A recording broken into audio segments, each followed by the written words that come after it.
मन प्रसन्न करणारा, आल्हाददायक असा अतिशय शुभ मानला जाणारा आषाढ महिना आणि याच महिन्यामध्ये आपल्याला काही गोष्टींचे पालन करायचे आहे. व्रतवैकल्यांसाठी अतिशय शुभ असा आषाढ महिना. या आषाढ महिन्यामध्ये आपल्याला काही चुक्या करणे टाळायचे आहे. बरेच वेळेस आपण या महिन्यामध्ये चुकीच्या गोष्टी करतो आणि याला त्याला दोष देत बसतो की हिची नजर लागली किंवा तिची नजर लागली किंवा काही कोणी करणी वगैरे केली का, अशा गोष्टींचा आपण विचार करत बसतो. परंतु आषाढ महिन्यामध्ये आपण या पुढीलप्रमाणे चुकी केली नाही तर अतिशय लाभदायक असा हा महिना आहे. दिनांक 26 जून म्हणजेच आजपासून आषाढ महिना सुरू झालेला आहे आणि 24 जुलैला आषाढ महिना संपणार आहे. आणि असा आषाढ महिना अत्यंत पवित्र मानला गेलेला आहे. या महिन्यामध्ये किंवा या काळात केलेले कोणतेही धार्मिक कार्य म्हणजे पारायण, व्रतवैकल्य वगैरे त्यांची आपल्याला शीघ्र फळ मिळत असते. म्हणून या काळामध्ये जेवढे शक्य होईल तेवढे धार्मिक व्रतवैकल्य पारायण करणे अतिशय उत्तम आहे. या महिन्यात किंवा पुढील चातुर्मासात पाळावयाचे पुढील नियम म्हणजे प्रथम आपल्याला रोज सकाळी लवकर उठायचे आहे. आंघोळ वगैरे करून स्वच्छ कपडे घालून सुरुवातीला आपल्याला तुळशीला पाणी अर्पण करायचे आहे. त्याचप्रमाणे या महिन्यातील एकादशी म्हणजे आषाढी एकादशी 6 जुलैला येत असल्याने त्यात विठ्ठलांना तुळशी प्रिय असल्याने आषाढ महिन्यात तुळशी मातेची विशेष सेवा करणे गरजेचे आहे. रोज संध्याकाळी तुळशीजवळ गाईच्या तुपाचा दिवा लावल्यास अत्यंत शुभ असे मानले जाते. प्रत्येक सुवासिनीने तुळशीची पूजा करताना एखाद्या सुवासिनीला आपण हळदी कुंकू करतो तसे त्याचप्रमाणे हळदी कुंकू तुळशी मातेला लावायचे आहे आणि स्वतःच्या कपाळालाही हळदी आणि कुंकू लावायचे आहे.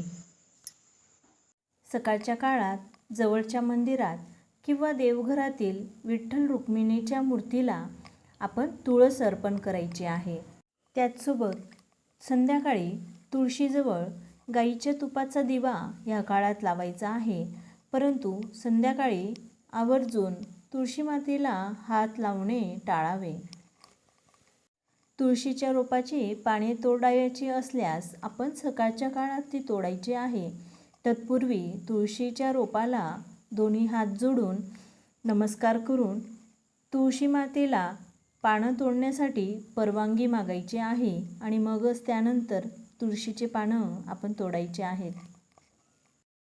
त्याचसोबत सकाळच्या काळात तुळशी मातेला पाणी अर्पण करताना ओम नमो भगवते वासुदेवाय नमः हा मंत्र म्हणावा आणि त्याचसोबतच ओम नमः शिवाय हा मंत्र देखील तुम्ही म्हणू शकतात. याच आषाढ महिन्यात करावयाची विशेष सेवा म्हणजे सूर्यदेवतेला जल अर्पण करणे. रोज सकाळी तुळशी मातेची पूजा झाल्यानंतर सूर्यदेवतेला पाणी किंवा जल अर्पण करायचे आहे. एखाद्या तांब्याच्या भांड्यामध्ये पाणी घेऊन पूर्वेकडे तोंड करून सूर्यदेवतेला पाणी अर्पण करायचे आहे. त्याचसोबत ओम भास्कराय नमः हा मंत्र देखील तुम्ही म्हणू शकतात. आषाढ महिना हा माता लक्ष्मी व भगवान विष्णू यांना खूप प्रिय असल्यामुळे या काळात केलेली त्यांची सेवा ही लवकर त्यांच्यापर्यंत पोहोचते. जमेल तेव्हा जमेल तशी सेवा या काळात तुम्ही करू शकतात. त्याचसोबत कुणालाही लुबाडू नका, फसवू नका. तुमच्याकडे कुणी पाहुणे म्हणून आले असल्यास त्यांचा अपमान करू नका. त्यांना काहीतरी गोड नक्की खायला द्या. तुम्ही काही खाऊ घातल्याशिवाय त्यांना परत पाठवू नका. यथाशक्ती दान करा, कारण या काळात दानधर्माला विशेष महत्त्व आहे. त्याचसोबत आषाढ महिन्यात पितरांची पूजा करणंही खूप शुभ मानले जाते. चप्पल, छत्री, गूळ किंवा चण्याची डाळ हे दान करणं पितराच्या समाधानासाठी अतिशय उत्तम मानलं गेलेले आहे. आपल्या आयुष्यात आपल्या कुलदेवतेची सेवा आणि आपल्या पितरांची सेवा ह्या दोन गोष्टी खूप महत्त्वाच्या आहेत. आपल्या आयुष्यातील अडचणी, समस्या कमी करण्यासाठी पितरांची सेवा करणे खूप गरजेचे असते. ज्या पितरांमुळे किंवा पूर्वजांमुळे आपले अस्तित्व असते त्यांचं आपण ऋणी म्हणून असणे खूप गरजेचे आहे आणि त्यांची आठवण म्हणून आपण अधूनमधून पितरांची सेवा करणे खूप गरजेचे असते. पितरांना प्रसन्न ठेवणे आपल्या आयुष्यात अनेक प्रॉब्लेमपासून आपले संरक्षण मिळण्यासाठी खूप महत्त्वाचे असते. आता आषाढ महिन्यामध्ये दुसरी लक्षात घेण्यासाठी गोष्ट म्हणजे आपले घर नेहमी स्वच्छ नीटनेटके असले पाहिजे. घरासमोरील अंगण नेहमी स्वच्छ सुशोभित असणे गरजेचे आहे. अंगणात तुम्ही रोज छोटीशी रांगोळी देखील काढू शकतात. घराचा उंबरा नेहमी रोज सकाळी पाण्याने स्वच्छ पुसणे गरजेचे आहे. त्याचसोबत पितरांना आमंत्रण देण्यासाठी आपण पहिले उंबरठ्याची पूजा करतो. आषाढ महिन्यामध्ये जेव्हा काही विशेष सण असल्यास तुम्ही त्या दिवशी आवर्जून उंबरठा स्वच्छ पाण्याने धुवायचा आणि त्याची पूजा करून तुमच्या पितरांना त्या दिवशी आमंत्रण देऊ शकतात. त्यामुळे पितृ शांत होतात आणि आपल्या आयुष्यातील अडचणी किंवा समस्या यांचा प्रभाव कमी होण्यास मदत होते. असे म्हटले जाते की ह्या चातुर्मासात पितर जे असतात ते पृथ्वी तलावावर वास करत असतात. ह्या काळामध्ये म्हणून पितरांची विशेष सेवा करणे गरजेचे असते.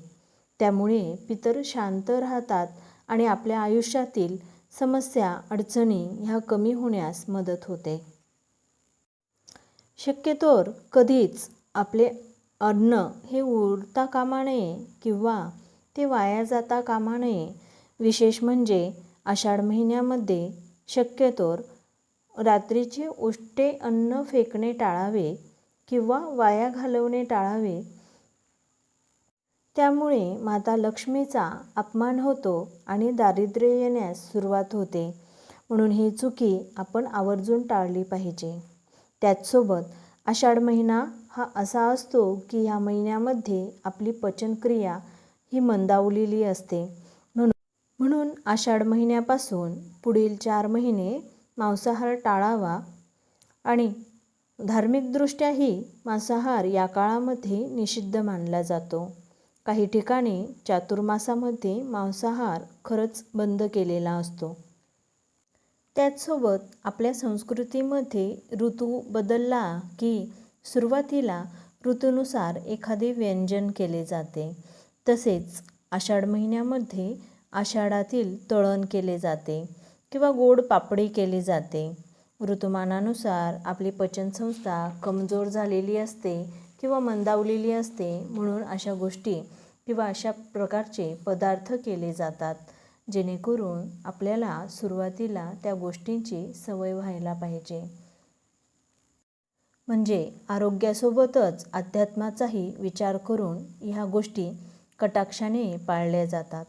तर असा हा आषाढ महिना सणांची पर्वणीच मानली जातो आणि या आषाढ महिन्यामध्ये अनेक प्रकारचे व्रतवैकल्य पारायण केले जाते ज्याचे शुभफळ आपल्याला लवकरात लवकर मिळते. त्याचप्रमाणे आषाढ महिन्यामध्ये काही शुभकार्य करत नाहीत. म्हणजेच लग्न ठरवणे, लग्न करणे हे ह्या काळामध्ये करत नाहीत. परंतु व्रतवैकल्यांमध्ये तुळशी मातेची सेवा, लक्ष्मीनारायणाची सेवा किंवा गोमातेची सेवा देखील अतिशय फलदायी ह्या काळामध्ये ठरत असते. त्याचसोबत सौभाग्यवतीने आवर्जून करायचे असे व्रत म्हणजे गोपद्म व्रत. ह्या काळात तुम्ही आवर्जून करू शकतात. गोपद्म व्रताची पूर्ण माहिती मी पुढील व्हिडिओमध्ये दिलेली आहे, ते तुम्ही बघू शकता. त्याची लिंक मी डिस्क्रिप्शन बॉक्समध्ये दिलेली आहे आणि या काळामध्ये तुम्ही गोपद्म व्रताची सांगता करू शकतात. विशेषतः सौभाग्यवतीने करावयाचे हे गोपद्माचे व्रत अतिशय सोपे आहे. त्याचे नियम देखील खूप सोपे आहेत. तर आवर्जून आषाढ महिन्यामध्ये या गोष्टी तुम्ही करू शकतात. आणि पुढील प्रमाणे तुम्हाला मी दिलेली माहिती आवडली असल्यास माझ्या चॅनलला तुम्ही सबस्क्राईब करू शकतात. त्याचप्रमाणे तुमच्या इतर नातेवाईकांना ही माहिती शेअर देखील करू शकतात. वेळात वेळ काढून माझ्या चॅनलला भेट दिल्याबद्दल तुमचे मनापासून आभार. श्री स्वामी समर्थ.